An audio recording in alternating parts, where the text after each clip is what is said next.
Hello and welcome to HW News. When one can't find a solution to a problem at hand, he or she starts blaming others for it. When one looks at Modi government's response to farmers' agitation, this is what exactly comes to mind. And this isn't even surprising anymore. The protest of the farmers has been going on for 13 days now. So far, 3 rounds of talks after the protest began and 2 rounds before the protest began have remained inconclusive. It was the BJP government in Haryana that ordered police to use water cannons and tear gas on farmers who were marching to Delhi. They dug up the roads and put cement blocks.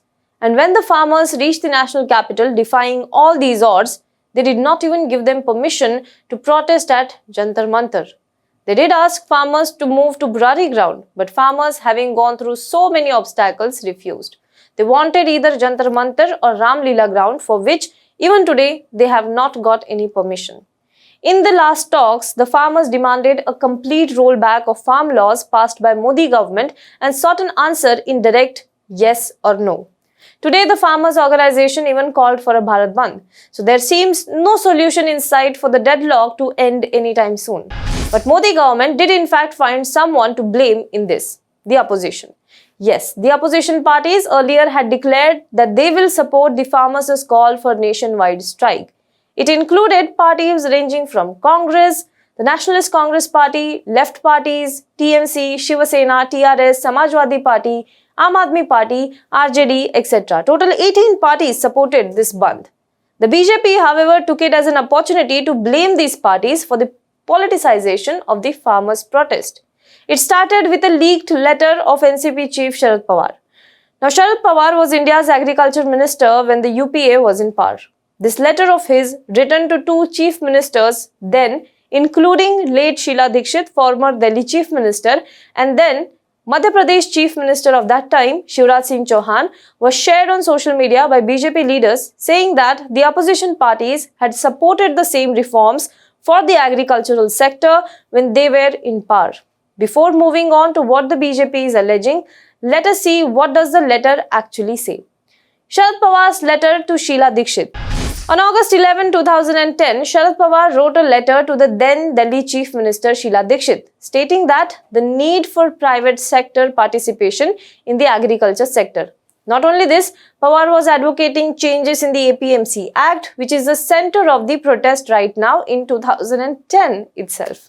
As you are aware, the agriculture sector needs well-functioning markets to drive growth, employment and economic prosperity in rural areas of the country. This requires huge investments in the marketing infrastructure, including cold chain. And for this, private sector participation is essential, for which an appropriate regulatory and policy environment needs to be in place. This is what the letter read. In the same letter, he also reminded the then Chief Minister of Delhi, Sheila Dikshit, about the earlier letters of May 25, 2005 and May 12, 2007 written in this regard. Now, what was the letter to Madhya Pradesh Chief Minister Shivraj Singh Chauhan written by Sharad Pawar? Now, a similar letter was written by Sharad Pawar in November 2011 to Madhya Pradesh Chief Minister Shivraj Singh Chauhan. In this letter, Sharad Pawar wrote that private sector participation can be important for agricultural reforms. He also advocated a change in the APMC Act with Shivraj. Then, apart from the government mandis, he had stated the need for a private competitive market.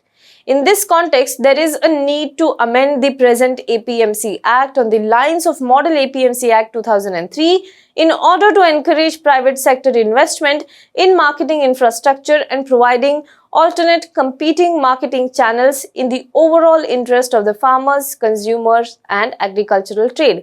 I am sure that this will mean reduced intermediation cost and post-harvest losses, as well as enhanced supply of the produce and greater farmer share in the consumer's price. This is what Sharad Pawar wrote in the letter to Madhya Pradesh Chief Minister Shivraj Singh Chauhan. Now, in light of these 2 letters, the BJP is alleging that the party has taken a U-turn, and as a part of the whole opposition, it is misleading the farmers. Reacting to this, NCP spokesperson Mahesh Tapse has issued a statement. He has said that the Model APMC Act 2003 was introduced by the Vajpayee government itself. However, many state governments were reluctant to implement it at that point in time. Sharad Pawar, after assuming charge as the Union Agriculture Minister, tried to form a broader consensus among the state agriculture marketing boards by inviting suggestions for the implementation of the said act. He further said that the benefit of farmers as per the model APMC Act was explained to various state governments, and many state governments came forward to implement the same. Till date, the farmers across the country are benefiting from the implementation of the said act, which was fine-tuned by Sharad Pawar to protect the interest of the farmers of the country. This is what the NCP spokesperson said in his statement. Now, the NCP, on the other hand, has also said that the BJP is spreading misinformation as Sharad Pawar-led party is supporting the Bharat Bandh called by the farmers.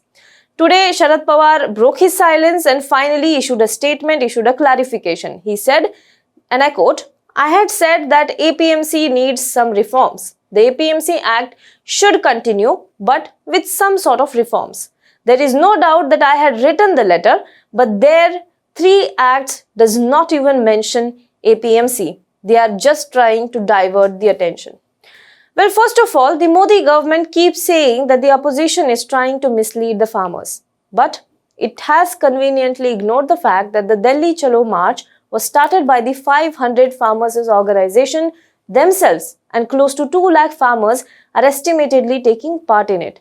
We have said it time and again, if the opposition had the clout, this kind of clout to influence the masses in such a large number, it would have shown a better performance in 2019 Lok Sabha itself. However, the Modi government, instead of trying to listen to farmers with the intention of finding a solution, it is instead trying to give fodder to media headlines by blaming the opposition leaders. This might help to shift the narrative and put a spotlight on the opposition leaders, but will it lead to a solution and end the deadlock with the farmers? We all know the answer. Do let us know what you think in the comment box below. For more news and updates, you can log on to www.hwnews.in. Now be the first to know about the latest updates on our new news app. Go on your Android or iOS, search for HW News Network. Download our app, choose the language you prefer to get updates in, and be up to date with the latest news. If you like this video, please share it, and we would love to hear your comments in the comments section down here. Also, please do like our Facebook page and follow us on Twitter to get minute-to-minute news updates. For more such shows and videos, well, subscribe to our YouTube channel.